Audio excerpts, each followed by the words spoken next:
13 million. I just want you to sit with that number for a second. 13 million. It's a big one. It really is. I mean, if I told you that was the view count on, I don't know, a viral video of a cat playing piano, you'd probably just shrug. It's just another Tuesday on the internet. Right.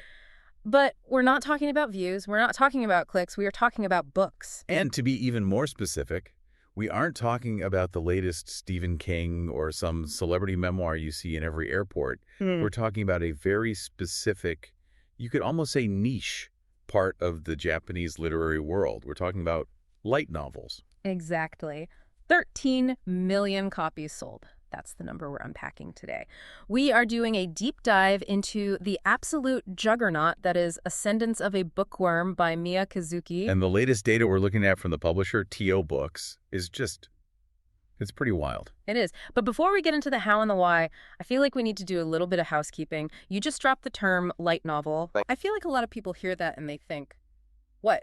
Like a novel that's easy to lift? A diet book? That's a fair question. It really is. It gets thrown around a lot, but it does have a specific meaning. Think of a light novel as the source code for a huge chunk of modern anime. Okay. Physically, they're usually small paperbacks, about the size of a postcard. They're designed to be read easily, on a crowded train in Tokyo. Oh, it's like commuter fiction. In a way, yeah. Yeah. But stylistically, they're distinct. They lean really heavily on dialogue, the pacing is fast, and importantly, they have manga-style illustrations scattered throughout. So it's a bridge between a comic and a full novel. That's the perfect way to put it. And they're usually serialized online first. It's a very scrappy, fast-moving medium. Which just makes that 13 million number even crazier. Right. We're not talking about some massive hardcover that sits on your coffee table. We're talking about these small, serialized, almost Pulp Fiction-style books, racking up numbers that would make most New York Times bestsellers deeply, deeply jealous. Oh, absolutely. I mean, to put it in perspective, for a light novel series to hit 1 million copies, that's a huge celebration. That's a certified hit. 1 million is a hit. And hitting 10 million. That's like Hall of Fame stuff. That puts you in the same league as giants like Sword Art Online or that time I got reincarnated as a slime. So Ascendance of a Bookworm isn't just a hit. It's a statistical anomaly. It's an outlier. It is, and today's deep dive is really about understanding the anatomy of that anomaly. We've got the fresh data on the sales milestones, we've got a breakdown of this universe they've built, and we have some really significant news about the anime adaptation that I think it signals a major shift in how the industry sees this whole thing. The anime news is wild, and we will definitely get there. But let's stick with the sales data for a second, because I think there's a story just in the timeline. Okay. You said 13 million copies globally, and that's physical and digital combined, right? Exactly, yes. Now, I was looking at the growth chart, and something really jumped out at me. The series hit the 10 million mark with volume 33. Yep. According to the source's timeline, that was about 2 years ago. So do the math with me. It took, 7 or 8 years to get to 10 million, which is, incredible on its own. Totally. But then in just the last 2 years, it sold another 3 million copies. That's the key insight right there. That is a 30% surge on an already massive base. Usually with a long-running series, and we have to remember, this started back in 2015, you see a plateau. Right, you see franchise fatigue. Exactly. People drop off, the plot gets maybe a little stale, the sales curve flattens out.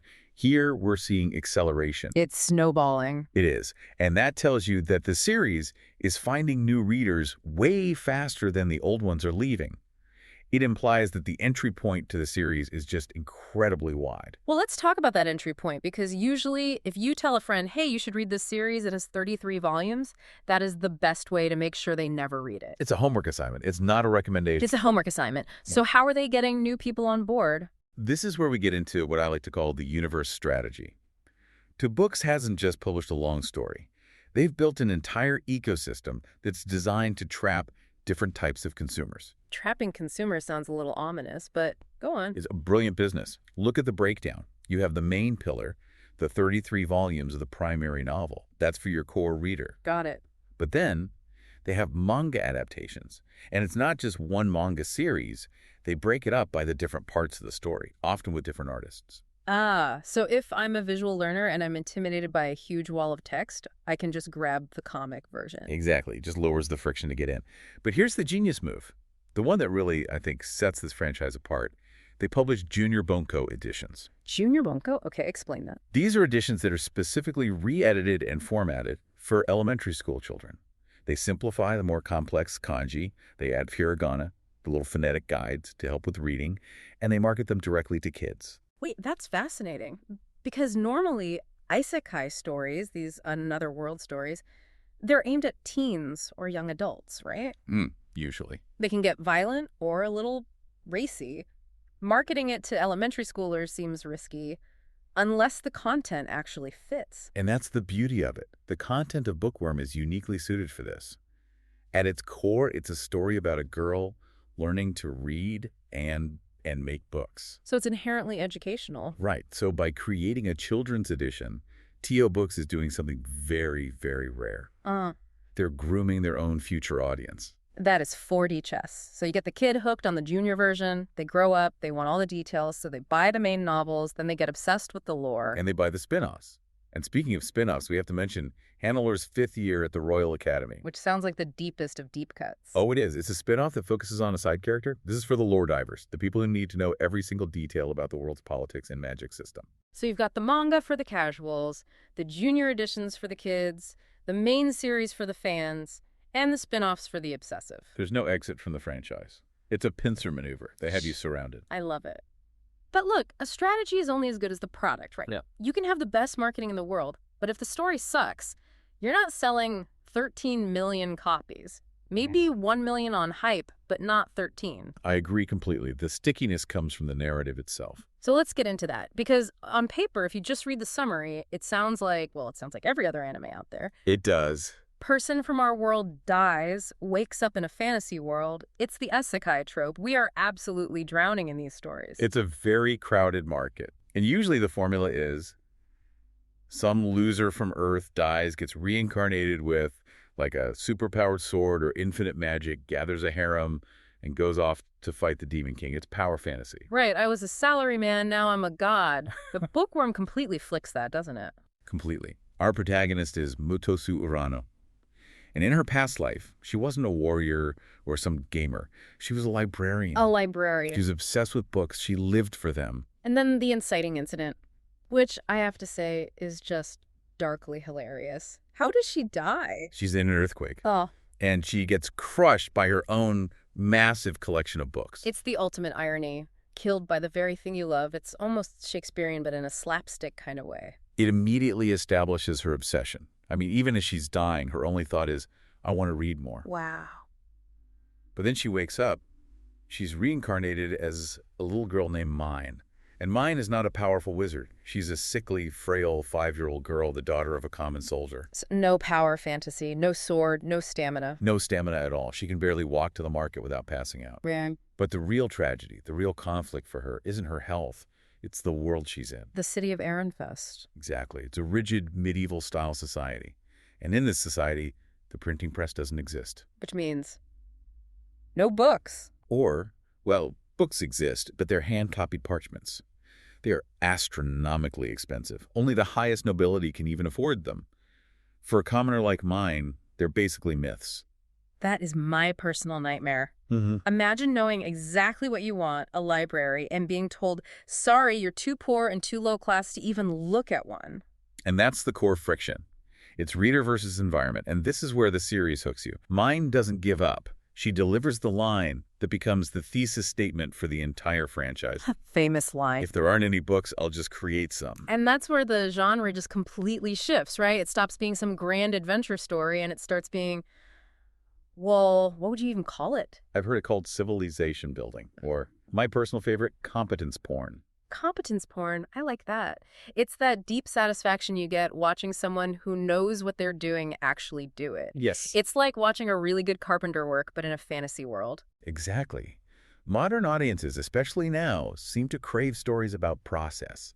Think about games like Minecraft or Factorio or those YouTube channels where guys build swimming pools out of mud. I've seen those. Ascendance of a Bookworm taps right into that. We watch Myne struggle to reinvent paper. We see her fail at making clay tablets.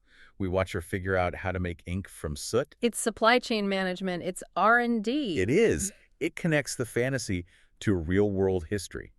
It's essentially a retelling of the Gutenberg Revolution, but with a magic system layered on top. And it makes you, the listener, really appreciate the technology we just take for granted. And I think that also ties into the class struggle theme, doesn't it? Oh, for sure. Because she's not just fighting against the laws of physics to make paper, she's fighting a system that wants to keep people like her ignorant. That's the deeper layer. The nobility in Ehrenfest hoard knowledge. Knowledge is power, quite literally in this world. Myne's attempt to mass-produce books is a revolutionary act. It completely disrupts the social order. So you have this cozy exterior of, look, a cute girl making paper. But underneath, it's hiding a really sharp critique of class and access to information. And I think that's why it resonates so widely. We might not be reincarnated librarians, but we all understand the frustration of gatekeeping, of hitting a wall because of money or status. And let's be honest, it really validates the identity of the reader. How so? Well, if you're reading the light novel, you are, by definition, a bookworm. The story is telling you your hobby is actually a superpower. Your love for reading can change the world. That's incredibly affirming. That's a great point. So we have the sales juggernaut. We have the story that validates its own audience. Now we have to talk about the elephant in the room, the anime. The billboard. The books are the blueprint, but the anime is the billboard. Exactly. The anime is crucial. The first 3 seasons, which aired between 2019 and 2022, they did a fantastic job of establishing the world. That was done by Do Animation Works. And they were cute. Right. I remember seeing clips, very bright colors, very round, soft character designs. It felt almost like a Sunday morning cartoon. It was very charming. It fit the tone of part 1 and part 2 of the story, which was largely about Myne's domestic life and her first inventions. It was very slice-of-life fantasy. But we're sitting here in February 2026. The new season is about to drop in April 4th to be exact. And something massive has changed behind the scenes. This is the production shakeup that has the whole industry buzzing. For Season 4, which is titled Ascendance of a Bookworm, Adopted Daughter of an Archduke, the production has moved from Ajiadu to WIT Studio. WIT Studio. Okay, now for you listeners who don't follow anime studios like their sports teams, why is that name a big deal? Context is everything here. WIT Studio is the powerhouse that gave us the first 3 seasons of Attack on Titan. Okay, hold on. Attack on Titan. The show with the giant skinless monsters eating people. The show famous for people flying around on wires and getting chomped in half. The very same. They're known for insane, high-octane action, incredibly dynamic camera work, and a very gritty, intense visual style. They also did Vinland Saga, a brutal Viking epic. That feels like a mismatch. I mean, we just talked about how Bookworm is about making glue and reading books. Why bring in the Titan guys for that? Are they going to make the paper-making process extreme? It sounds like a mismatch, I know, but I actually think it's a brilliant, if maybe a little risky, narrative choice. Think about the title of the new season. Adopted Daughter of an Archduke. Right. Myne isn't a commoner anymore. She's been adopted into the highest tier of nobility. Oh. The story is shifting. It's no longer just about boiling wood pulp in the forest. It's about high-stakes politics, magical combat, the threat of war. The entire scale of the world is just exploding. So the cozy vibes are gone. The danger is real now. The danger is significantly higher. By bringing in W Studio, the production committee is sending a signal.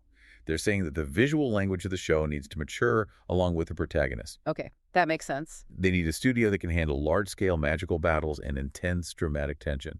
Ajiadu was great for the cozy, but WIT is the undisputed king of the epic. It's like when the Harry Potter movies switched directors as the books got darker. You can't shoot the final battle the same way you shot the first day at Hogwarts. That is the perfect analogy. Yeah. And it also signals budget. WIT Studio is not cheap. This move tells us the producers see Bookworm not as some niche side project, but as a flagship franchise. They are investing top-tier resources. And there's a new director, too, right? Yep. Yoshiaki Iwasaki is taking the helm. He's a veteran, taking over from Mitsuru Hongo. And changing both the director and the studio at the same time can sometimes be a sign of chaos. But here, it feels very much like a calculated upgrade. It's a glow-up. A total glow-up. And for all of us international fans, Crunchyroll is streaming it, so there's no need to go hunting around. Exactly. The infrastructure is there for this to be a global hit, not just a Japanese one. Okay, so let's zoom out. We've got 13 million books. We have a universe strategy that hooks everyone from, like, toddlers to hardcore nerds. We have a story that somehow turns supply chain management into high drama. And now we have a blockbuster studio taking over the anime. It feels like Ascendance of a Bookworm is entering its imperial phase. I would agree. It successfully crossed the chasm. It's not just a light novel adaptation anymore. It's a transmedia juggernaut. But beyond the business of it all, beyond the sales figures, why does this matter? Why should we care that a story about books is selling millions of books? I think the big picture here connects back to that quote from the source material we looked at, that the franchise has become a symbol of the power of books and imagination. Which, you have to admit, sounds a little bit like a cat poster. It does. It does. But strip away the sentimentality for a second. We live in an age of doom scrolling. We live in an era of 15-second videos. Our attention spans are just fracturing. Yeah. And yet here's a story that celebrates the slow, deliberate, difficult act of reading and creating. It's countercultural. It is. The fact that 13 million people and millions more watching the anime are resonating with a story about the hard work of literacy, that tells me there's a real hunger for depth, a hunger for knowledge. It's a vote for the library. It's a vote for the idea that knowing things actually makes your life better. Exactly.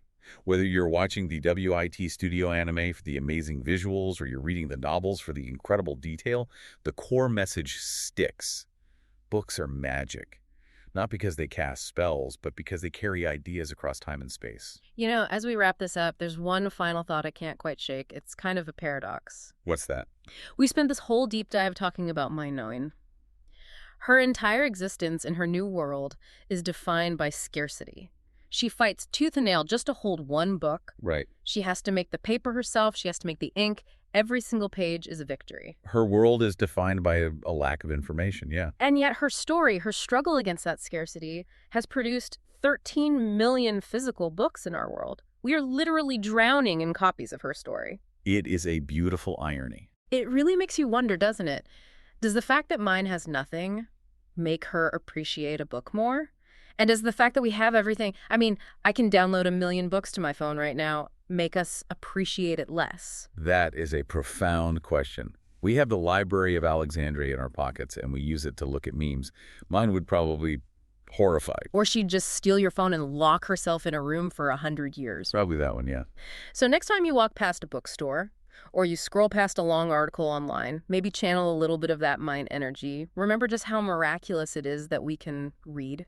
It's a privilege we shouldn't take for granted. That's it for this deep dive into Ascendance of a Bookworm. Keep turning those pages, and we will catch you on the next one.